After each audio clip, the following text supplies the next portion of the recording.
પશ્ચિમ બંગાળના મુર્શિદાબાદમાં હિંસા બાદ હાલ શાંતિ છે, પરંતુ રાજનીતિ હજુ પણ યથાવત જોવા મળી રહી છે।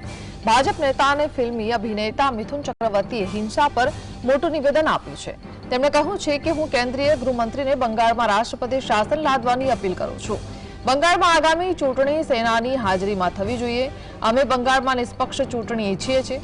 મિથુન ચક્રવર્તીએ વધુમાં કહ્યું છે કે અમે રાજ્યમાં રમખાણો ઈચ્છતા નથી। બંગાળમાં દુઃખદ પરિસ્થિતિ છે।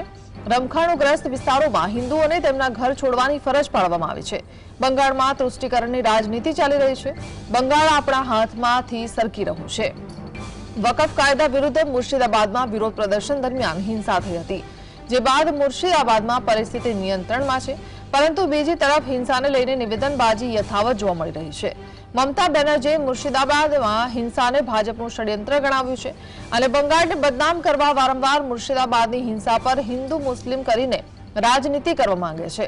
જોકે રાજકીય નિવેદનબાજી વચ્ચે મિથુન ચક્રવર્તીની રાષ્ટ્રપતિ શાસનની માંગથી રાજનીતિ ગરમાય છે।